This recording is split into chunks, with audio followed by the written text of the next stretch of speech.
Today, the sermon I'm going to do comes from a question somebody had when they were watching our Bring on the Sabbath webcast a few weeks ago, and it's about the 5 stones. Why did David gather 5 stones? So I want to look at that question today. A lot of people know the answer, but I think it's good to look at. Some people don't.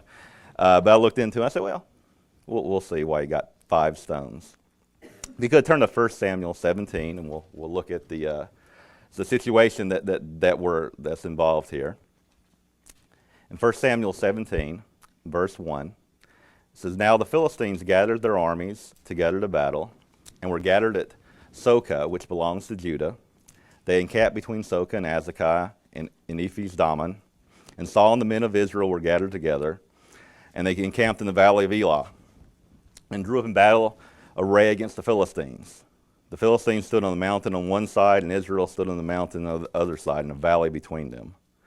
And a great champion went out from the camp of the Philistines named Goliath from Gath, whose height was 6 cubits and a span." So we have this classic setup here. We have the armies on each side, and we have the valley of Elah, and this great champion who 7-9 feet tall, really big guy, muscular man. Because the Philistines, they were a warrior race. So they were a people that because they, Satan's world, to survive in Satan's world, it's a survival tactic for this type of warrior races at that time, and even now. And so families would band together to form alliances, and they would form nations and peoples. And so that's how in Palestine there, and the land of Canaan, and when Israel was there, there were peoples, all these different tribes that were surviving, and the way to survive in the brutal world that they're in is to be warriors. They had to fight for whatever resources they could get, and maybe the resources were few, and so the warriors and the warrior mentality, the warrior races, the warrior cultures were surrounding Israel. They're very brutal people because of this.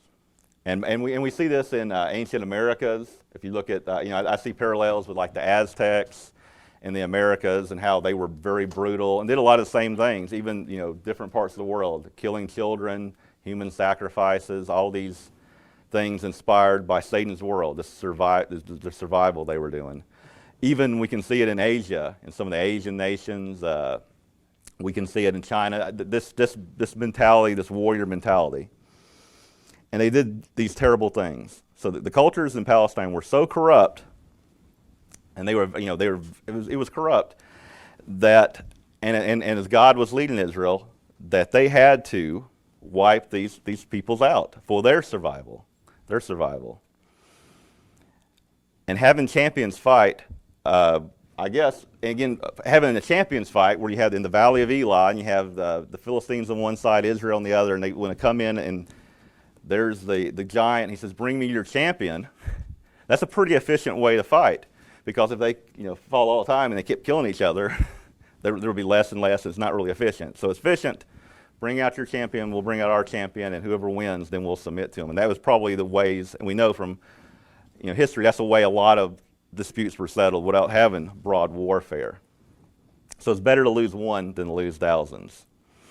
And again, you got to remember, Israel was also set up to be a righteous nation of laws and real justice. See, these other nations, they didn't have these righteous laws. They didn't have justice. And we know this by reading the laws that God gave. These are the epitome of righteousness and justice. And these other nations didn't have it. And so when God told Israel that you have to get rid of this because these nations would have destroyed what God was working in Israel. So there was very much good reasons for this. And again, Israel was to be an example for all nations to look to of these righteous laws and this justice. All right, in verse 5, talking of the giant, it said he had a bronze helmet on his head, and he was armed with a coat of mail, and the weight of the coat was 5,000 shekels of bronze. And he had bronze armor on his legs and a bronze javelin between his shoulders. Now the staff of his spear was like a weaver's beam, and his iron spearhead weighed 600 shekels. I guess that's pretty big. Sounds pretty big. And a shield bearer went before him. Then he stood and cried unto the armies of Israel and said to them, Why have you come out to line up for battle? Am I not a Philistine, and you the servants of Saul? Choose a man for yourselves, and let him come down to me.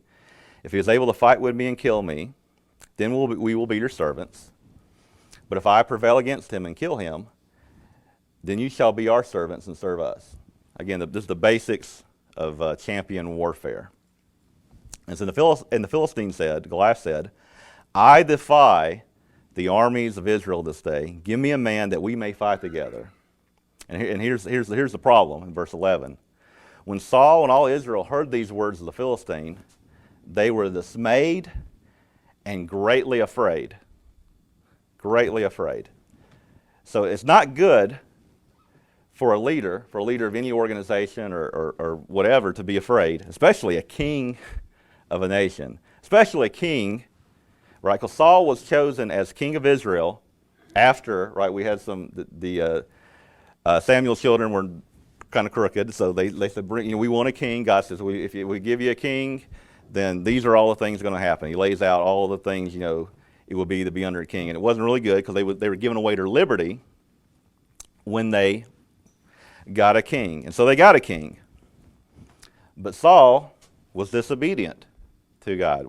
He allowed, if you remember the story, he allowed the Amalekite king to live and kept spoils of war when God says wipe out everything because God had reasons. And again, God, it may seem brutal to us, but we know that God can resurrect and will resurrect those people, and God has a plan for everyone. But in the creation of this nation Israel and the creation of God's laws and the gospel and all that's here, it was very important for Saul to do what God instructed him to do. And he was disobedient. And I think that disobedience is what leads to fear. Disobedience leads to fear. It's the same with us. If we disobey God, we can't be confident. We can't be confident. We have what the writer of Hebrews calls a fearful expectation of judgment. A fearful expectation of judgment if you turn away from God. So now the one who should be leading God's nation, Israel, said he was cowering in fear to Goliath.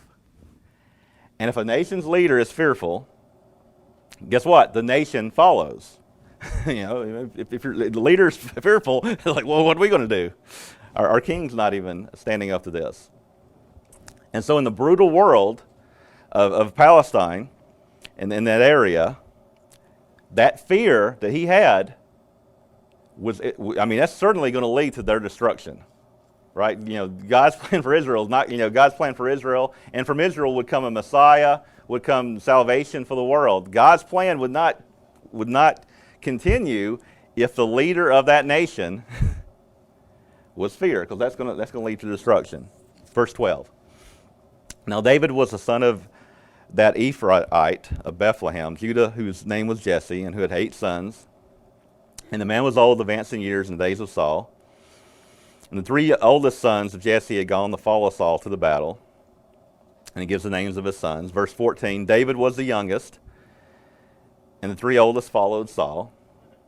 But David occasionally went and returned from Saul to feed his father's sheep at Bethlehem. And we know, if you know the story, we know that David is going to replace Saul. This is the man, because if Israel stays under Saul's leadership, Israel will be no more. This is the man that would replace Saul. For Israel's survival, he had to. And again, David is described as a man after God's own heart. The Messiah is a descendant of David.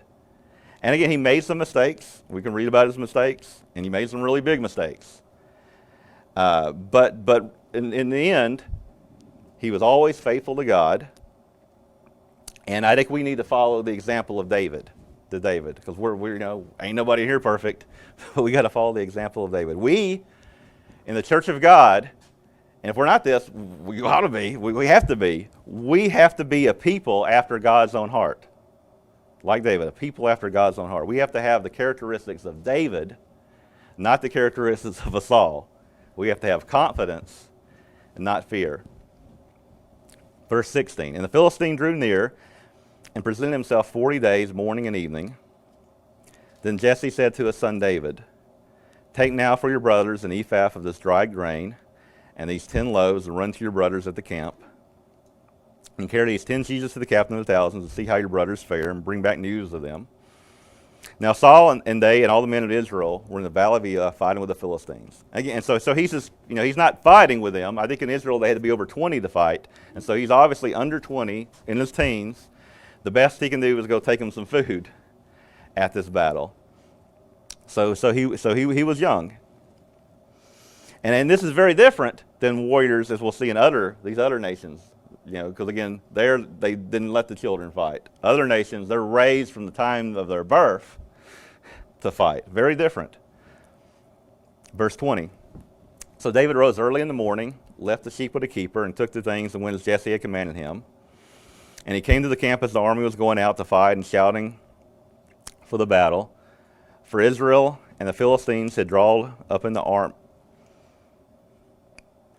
battle array, army against army. And David left his supplies in the hand of the supply keeper, ran to the army, and came and greeted his brothers.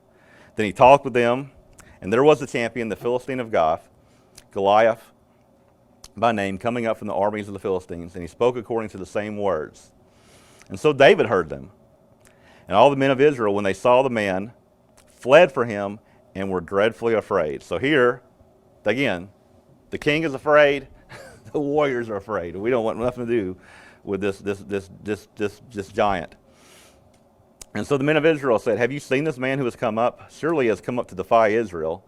And it shall be that the man who kills him, the king will enrich with great riches and give him his daughter, and so forth. Verse 26. Then David spoke to the men who stood by him, saying, what shall be done for the man who kills the Philistine and takes away the reproach from Israel? For who is this uncircumcised Philistine that he should defy the armies of the living God? So David has a different take on this. He has a different attitude.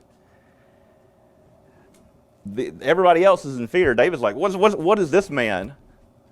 Who cares about his stature or the fact that he's this tremendous warrior? What is this man compared to God?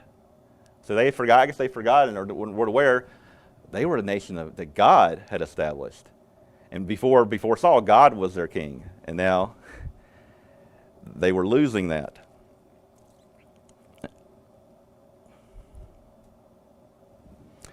Verse 28, so now Eliab, his older brother, heard when he spoke to the men, and Eliab's anger was aroused against David, and he said, why did you come down here, and with whom have you left those few sheep in the wilderness? I know your pride and the insolence of your heart, for you have come down to see the battle. And David said, what have I done now? Is there not a cause? Then he turned him toward another and said the same thing, and these people answered him as the first ones did. Now when the words which David spoke were heard, they reported them to Saul, and he sent for him. Then David said to the fearful Saul, to the king who should have been already taken care of this. He should have already taken care of this problem if he was leading the nation correctly. And David said to Saul, let no man's heart fail because of him. Your servant will go and fight with this Philistine. And Saul said to David, you are not able to go against the Philistine to fight with him, for you are a youth, and he is a man of war from his youth. So Goliath, like all these warrior tribes, are trained to kill from their youth. And we have examples of this in cultures throughout history where they train the children, and it's terrible to think, children should have to be a part of the warfare and killing and violence. But in the history of the world, unfortunately, so many times these nations, pagan nations, have trained children in warfare and had them killing at a young age. We have modern examples now. In the last couple of decades, in over 40 countries in the world, we've had hundreds of thousands of children trained and participate in warfare now in the modern world. There's a Netflix film about this. I think it's Beast of No Nation, which shows some of this. It's dramatized on real events. This happens right now. Another modern example that we may be familiar with is we see ISIS or ISIL. And I've seen videos, I've seen pictures, they train the young children to kill, slaughter, cut off heads, do those type of things. Because that's, they train them from a young age to be brutal from a young age. And so Goliath was of this type. right? Not we're not, in the culture that I live in, I don't understand that. And again, David was not raised that way. He was a shepherd. And so he says, who are you to face this warrior? Still Saul, still fearful. Verse 34, but David said to Saul, your servant used to keep his father's sheep, and when a lion or bear came and took a lamb out of the flock, I went after it and struck it and delivered the lamb from its mouth. And when it arose against me, I caught it by its beard and struck it and killed it. Your servant has killed both lion and bear, and this uncircumcised Philistine will be like one of them, seeing he has defied the armies of the living God. Moreover, David said, the Lord who delivered me from the paw of the lion and the paw of the bear, he will deliver me from the hand of the Philistine. Now, there's another movie I saw recently called Revenant. I don't know if any of y'all saw Revenant. There's a part where Leonardo DiCaprio fights a bear. And I saw this, and I kind of think about David fighting a bear. Leonardo DiCaprio didn't do too well in this movie against his bear. I don't know how well I fare against the bear. Bears are pretty bad, pretty rough. But David had the confidence, and it seems like it's confidence coming from God, coming from his spirit. He had the confidence to take a bear, take the bear by the beard, or take it and kill it. And a lion. That's a confident young man there. And Saul said to David, he said, he says, go and the Lord be with you. And I don't know if he says this sarcastically. I would imagine, after all I read, he probably is not very hopeful of this. But he says, go and the Lord be with you. So Saul clothed David with his armor. And again, David didn't like the armor, so he said, I don't need this. So verse 40, then he took the staff in his hand, and he chose for himself 5 smooth stones. That's what we're talking about, 5 stones from the brook, and put them in a shepherd's bag, in a pouch which he had, and his sling which was in his hand. So the question, that the people ask is like, well, why did he only grab 5 stones? Because if I was going into battle, I'd like a big bag of stones. I'd like a bunch of stones. Have somebody behind me with stones. I'd like a lot. Goliath. I don't know if 1 stone or 5 stones is going to do it. But again, we'll look at that. We'll look at that question just a bit. Why did he have 5 stones? And it says, and he drew near to the Philistine, verse 41. So the Philistine came and he began drawing near to David. And the man who bore the shield went before him. And when the Philistine looked about and saw David, he disdained him, for he was only a youth, ruddy and good-looking. So the Philistine said to David, am I a dog that you come with me with sticks? And the Philistine cursed David by his gods. And the Philistine said to David, come to me, and I will give you flesh to the birds of the air and the beasts of the field. So again, remember Goliath, he's like, and I used to work with wrestlers and pro wrestling. And some of the pro wrestlers, I imagine, are like Goliath. They're big, tall guys, and they're muscular and strong. And I imagine David's just a little guy. Little guy, he's a teenager, not impressive to this Philistine. And so David says to the Philistine, you come to me with sword and spear and with a javelin, and those are pretty impressive weapons, but I come to you in the name of the Lord of hosts, the God of the armies of Israel, whom you have defied. This day the Lord will deliver you into my hand, and I will strike you and take your head from you. And this day I will give the carcasses of the camp of the Philistines to the birds of the air and the wild beasts of the earth, and all the earth may know that there is a God in Israel. Then all the assembly shall know that the Lord does not save with sword and spear, for the battle is the Lord's, and he will give it to you into our hands. That's confidence. That's the complete opposite of Saul cowering before his men. He said, you know what? You're defying God. You got to go, and I'm going to do it. God's with me. So it was when the Philistine arose and came and drew near to meet David, that David hurried and ran toward the army to meet the Philistine. Then David put his hand in his bag, took out the stone, and he slung it and struck the Philistine in the forehead. So the stone sank into the forehead, and he fell on his face to the earth. So David had 5 stones, but how many did he need? He needed 1 stone. He had 4 left over. 4 left over. So David prevailed over the Philistine with a sling and a stone and struck the Philistine and killed him. Now some archaeologists have tried to just say, well, this couldn't have never happened because when they look in, they found actually armor of Philistines when they've done historical research, and the army of Philistines, I think it is really neat. They have the little the helmet that covers their head. There's a place on the Philistine armor that comes right down here in front of the forehead, which you don't see that a lot. And I think, well, why do you think the Philistines have armor that has a part that comes over the forehead? Because of this, right? Because after that happened, somebody's like, we need to get to fixing these helmets. So they changed their helmets, and so that history shows that one shot. So why 5 stones? Well, I think there's a good explanation for 5 stones. And again, I'm not saying this is the only explanation, but this is pretty good. People have scholars have talked about this, and people have considered. So why do you have 5 stones? I think an explanation possibly can be found in 2 Samuel 21. 2 Samuel 21 may give us a clue to why he had 5 stones when he only needed 1. 2 Samuel 21. Verse 15 gives another account of when the Philistines were at war again with Israel. David and his servants with him went down and fought against the Philistines, and David grew faint. Then Ishbi-Benob, and I'm really bad at mispronouncing things, so you could probably take all the ones I mispronounce and it would be terrible, right? So I don't know if that's how you pronounce it, but Ishbi-Benob, who was one of the sons of the giant, so we'll say that's one guy right there, Ishbi-Benob, the weight of whose bronze spear was 300 shekels, who was bearing a new sword, though he could thought he could kill David. But Abishai, the son of Zeruiah, come to his aid and struck the Philistine and killed him. Then the men of David swore to him, saying, You shall go out no more with us to battle, lest you quench the lamp of Israel.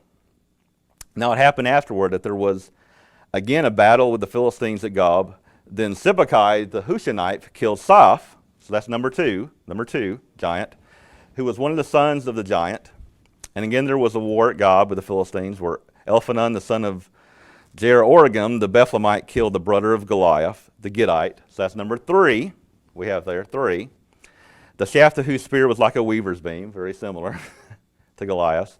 Yet again there was a war at Gath, where there was a man of great stature, that's the 4th guy we're reading about, 4, who had 6 fingers on each hand and 6 toes on each foot, 24 in number, and he also was born to the giant.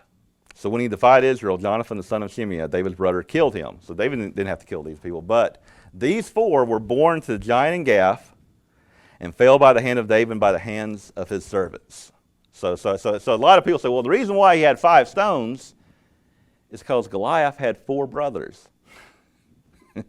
So Goliath had 4 brothers. You kill one of them, you got 4 stones waiting for the other 4. So I say, you know what? From what I read about David and what I understand about David, that makes pretty good sense to me. He had 4 stones just in case 4 more giants showed up, because they were there. They were all the brothers of Goliath. David was confident. David wasn't going to let the armies of the Philistines prevail against Israel. He was a shepherd. He took care of his sheep. Saul was not doing that. Saul was not taking care of the nation. That's why we have the shift, why God chooses David, and why we have the Messiah come from David. We can read, and we can look at Psalm 62 to see some of his confidence. And it's really good with David. We get to actually look into his thoughts. And again, it seems pretty brutal to me to kill a man with a sling and slice his head off with a sword. It's like something I don't want to do that kind of stuff. Again, remember, David was not evil because of these actions, and he wasn't barbaric. Now, he was exacting God's righteous judgment that God had against these evil tribes that were surrounding Israel. And again, you can't compare what God was having Israel do to what these other tribes were doing. It was completely different. It's because God was justice, God has mercy, God has laws. So what God was having them do was completely different. It's not something, you can't compare it to what things we read about in the Quran. They were executing God's righteous judgment. Now again, David, he also did some things I couldn't do. There's one thing where he cuts off the foreskins of 200 Philistines. I don't think I could do that. All right. And because of all this blood, David wasn't able to build a temple because he was a man of blood. He was doing God's will to do this thing, but he shed a lot of blood. And so his son would build a temple. And if Israel didn't follow, these commands, right, they would have been wiped out. But David, because of his bravery, because of his confidence in the Lord, Israel continues. Israel continued. We have a Messiah from him. And if they didn't kill these enemies, they would come back and bite them. That was the nature of the world at that time. And unfortunately, it's the nature continues. People are the same. Still the nature of people today. That's why when Christ returns, there's going to be armies gathered against Christ. For me, I don't understand why people would, that's kind of suicide. Why would you gather against Christ returning? People are going to gather against Christ returning, and he's going to, wipe them out. But God has mercy. God resurrects. God has a plan for everyone. And God will, there's a plan for Goliath. He'll be resurrected, and we'll see what happens when he learns the truth, right? Psalm 62. We're looking at the mind of David. Psalm 62. Verse 1 says, "Truly my soul silently waits for God. From him comes my salvation. He only is my rock and my salvation. He is my defense. I shall not be greatly moved. How long will you attack a man? You shall be slain, all of you, like a leaning wall and a tottering fence. They only consult to cast him down from his high position. They delight in lies. They bless him with their mouth, but they curse inwardly, Selah. My soul will wait silently for God alone, for my expectation is from him. He only is the rock of my salvation. He is my defense. I shall not be moved." I shall not be moved. This is confidence. This is what we need. Because have you ever been unconfident about something or unsure about something? I've been that all the time. I find myself worried about something or unconfident, and then I know that I can have strength. God's Spirit will give me strength to have the confidence to do the things that need to be done. I ain't got to kill any Philistines, fortunately, but there's other things we have to have confidence to do when we serve God, especially in the church. We have to have the confidence of David. And again, confidence, and we can say confidence, faith, kind of something. Faith to me is like the all-encompassing faith, our beliefs, our actions. Confidence is, I had the faith, I will do what God wants me to do. And not worry about it, because God will take care of it. God will take care of it.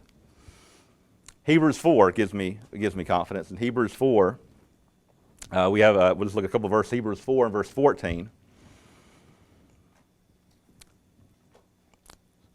It says, "Seeing then that we have a great high priest who has passed through the heavens, Jesus the Son of God, let us hold fast our confession.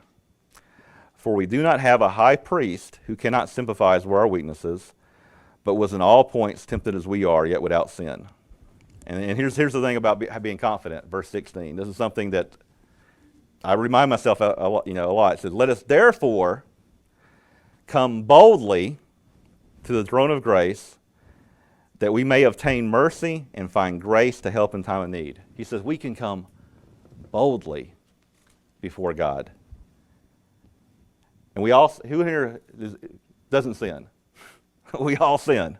Who makes mistakes? We all make mistakes. We all disobey God. And when you disobey God, does that give you confidence? No. It leads to fear. It leads to fear, and that's not a way to live. That's not how we should live. Not in God's church. We're called for a greater purpose. We're called to be kings and priests. We're called to take this gospel of Jesus Christ to the world as a witness to all nations. We make mistakes, but we can have confidence. It said right here, we can have confidence to boldly come to Christ. I'm confident that Christ will forgive us, Christ will cleanse us, and he'll strengthen us. That's confidence that we have. And we don't have to gather extra stones when we come before Christ. We only need what we need to get the job done, and that's Jesus Christ. That one stone per giant is what we need. God will be there for us whenever we need him. Philippians 1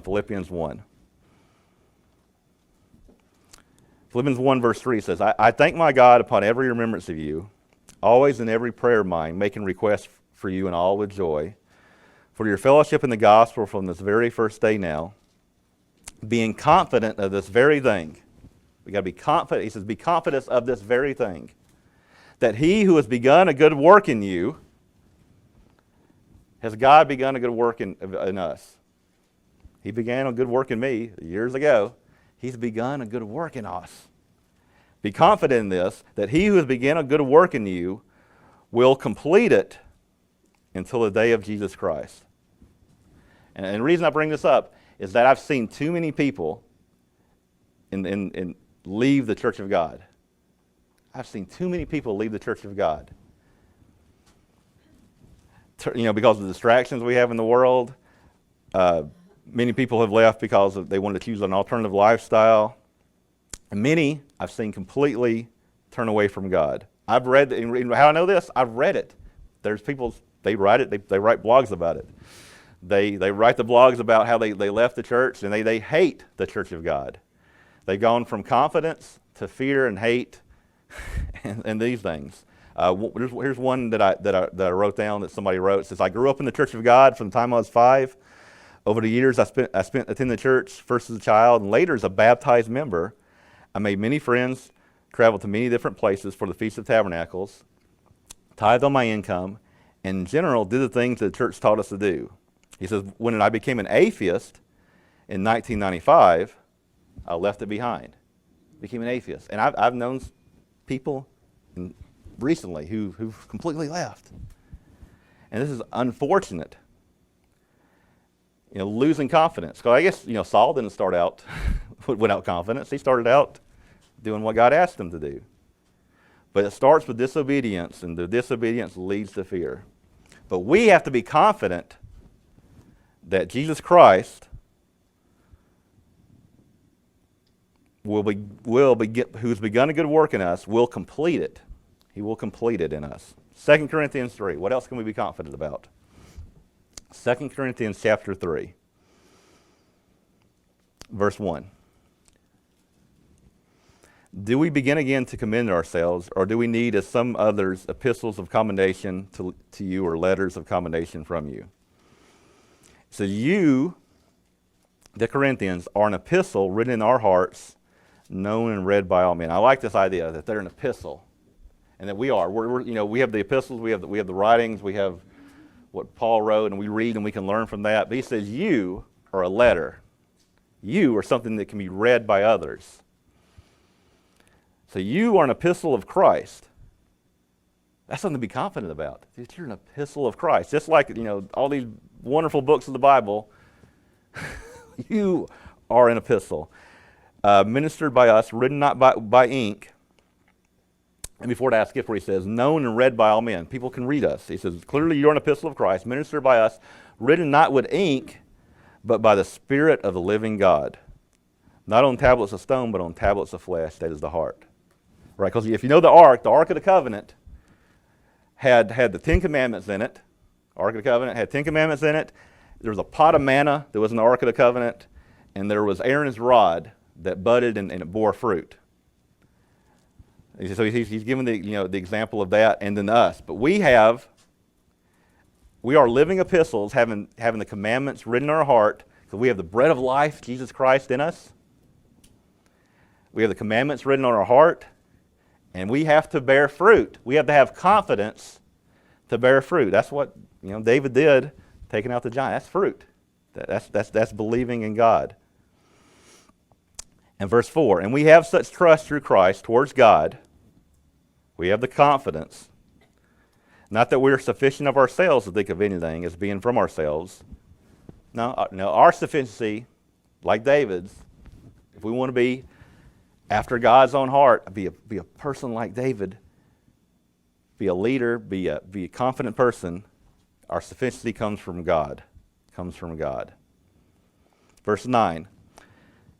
For if the ministry of condemnation had glory, the ministry of righteousness exceeds much more in glory. So that first with the temple and all that, they had glory, but we got the commandments. We have the word. We have all of that in us. We have more glory. For even what was made glorious had no glory in this respect because of the glory that excels. For what is passing away was glorious.